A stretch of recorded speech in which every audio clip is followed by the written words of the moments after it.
Self-love is the new sexy, the podcast devoted to helping you overcome life's most painful and stubborn challenges so you can feel great, have more energy, and live stress-free every day. To reach your full potential, simply work with the powerful spiritual principles that are readily accessible to everyone. It's easier than you think, and on today's show, W. Mark Watts is going to show you how starting with self-love is the key to joyously and harmoniously making that happen. Hey everybody, it's W. Mark Watts, and I want to say a big hello and thank you to all of my first-time listeners as well as all of my returning listeners. Thank you for coming and hanging out with me for another episode of Self-Love is the New Sexy. And you know how I like to do it, or if you don't know, I like to get right into things. And tonight's episode, I think, will be fairly quick, but I do want to address a couple questions that I've received recently. And those questions have basically been centered around the thought or the idea is just how do we end up in a place where we are deficient as far as self-love goes, where we're not as loving of ourselves as we could and should be. And it's a very valid question. It's something that I've worked through and tried to understand. So I just want to talk on that for a few moments tonight, and then also introduce a couple of concepts that we may build on as the podcast, as the first season of this podcast goes on. So just to address that question is, how do we find ourselves in this place where we are self-love deficient, or where we really need to work on that aspect of our life? Well, it basically is something that we've attracted into our lives, or that we've kind of fostered in many ways. So what happens is our mind is a very powerful thing, and our mind works pretty much like a computer. Computers are actually a derivative of how our mind works. So every computer runs on some type of software that controls how it works and what you're able to do on that computer. And your mind is very much the same. And what happens is, the first concept I want to mention is just the law of attraction, which I've alluded to a moment ago. Is the thing, and the law of attraction is very basic and simple in its principle, and you can find information on it all around the internet. So you feel free to go surf and look it up and get more details, because I'll be real brief here. But the law of attraction in a nutshell means like attracts like. So whatever you're thinking and feeling consistently and with a lot of emotion, you are tending to attract into your life. So that's the first concept. Now, how do you if you're attracting situations in your life that you don't want, then how are you attracting it? Well, you're attracting it because in many cases, dating back to your childhood, and sometimes in some cases beyond that, and in regards to your current environment, we pick up energies, we pick up thought patterns. People tell us that we're unworthy, or they don't accept us the way we would like to be accepted, or they don't love us the way that we think we should be loved, and they say mean things to us. We start to believe those things, and our mind works much like a computer. It's a recording computer. So it's recording everything that we're taking in, especially in those formative years. That we're recording, the mind just automatically records everything, and where it stores it is the second concept that I want to mention tonight, is in our subconscious mind. So there's really two aspects of our mind. It's the subconscious and the conscious. The conscious mind are the thoughts that we actually think on a daily basis, which is roughly about, depending on which scientist you listen to or you subscribe to, which is roughly anywhere from as little as 1 to as much as 10% of our overall thoughts. Now, the subconscious mind, which is the bear of the two, controls anywhere from depending on who you listen to, 99 to anywhere from 90 to 99% of our thoughts every day. And the subconscious thoughts are all automatic. For example, if you drive and you drive anywhere consistently, how often do you recognize that you have to think about where you're going? So for those of us who have a job and you go to your job every day, literally virtually the same way, how often do you actually think about every step it takes to get you to work every day and home? If you think about it, not very much, right? In the beginning, if you don't know where you're going, you think about it a lot. But after you've done it a couple weeks or so, your subconscious mind pretty much takes over that process. It remembers what you're doing. It takes, it keeps track of exactly what you're doing and where you're going. And so it starts to become automatic. And your subconscious works that way consistently. Every day, it's automatically doing those things that it's familiar with, that you normally do. And it's all about saving you time from having to really think about that, right?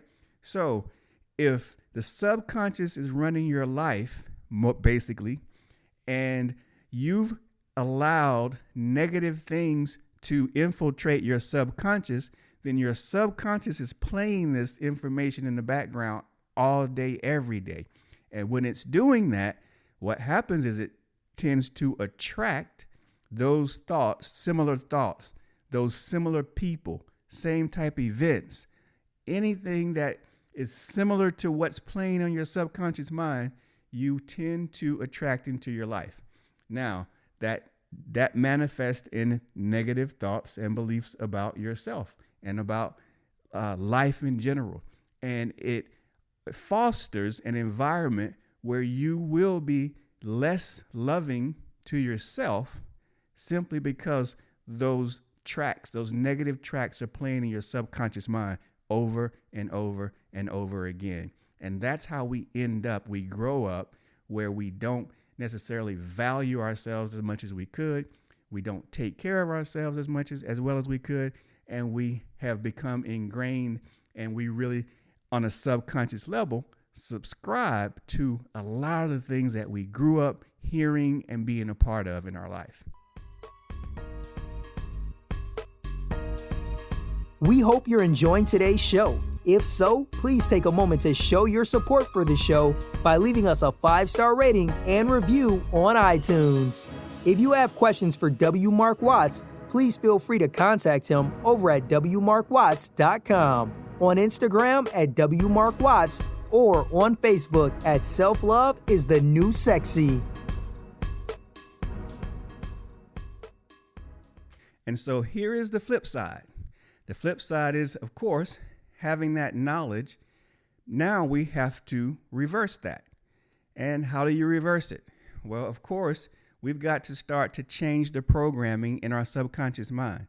Because even though with that 10% or that small percentage of the conscious mind that we're using, like thoughts like, okay, I'm going to record this podcast today. That's not an automatic thought in my subconscious right now, because that's different. It's a different process. I'm doing different material every night. So I have to consciously think about that. So that is not an automated process. So I have to really think about it. And that conscious part is how we have to start. We have to really use our conscious mind to start to reprogram the subconscious mind. And the way you reprogram the subconscious mind is you have to do the exact same thing that it's been doing already. And you have to use the way it works to your advantage. You have to give it the thoughts and place it in an environment and be around people who are positive and encouraging. You have to feed it really good stuff consistently so that the subconscious mind starts to pick up, hey, this person is really being nice to him or herself. This person is around great people who are saying positive things. She's reading books that are encouraging, that are fun. She's laughing a lot. She's doing things that really get her excited and make her happy. And your subconscious starts to store all that information.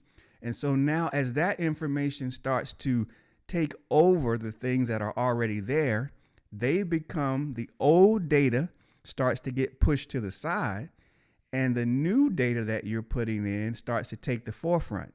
And now, as you increase your vibration and your emotional attachment to those great things, those good things, your life, just again, by the law of attraction, you start to attract more of those things in your life, more of those good things, more of those people, more of those positive events, more of those things that are in line with who you are and what you want to feel and what you're focusing on each and every day. So that's one way that you start to reprogram your subconscious mind, so that 90% of automatic thoughts and that automatic attraction that's going on without you ever really doing anything to it, that tape, that computer, your mental computer, your mind is constantly working to bring those things that you want into your life.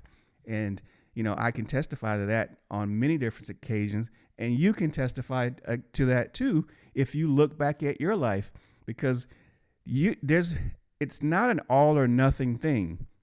You've had instances and you've had times, and often probably many of them, where you have resonated in the positive, where you have received things that have really been what you wanted in your life.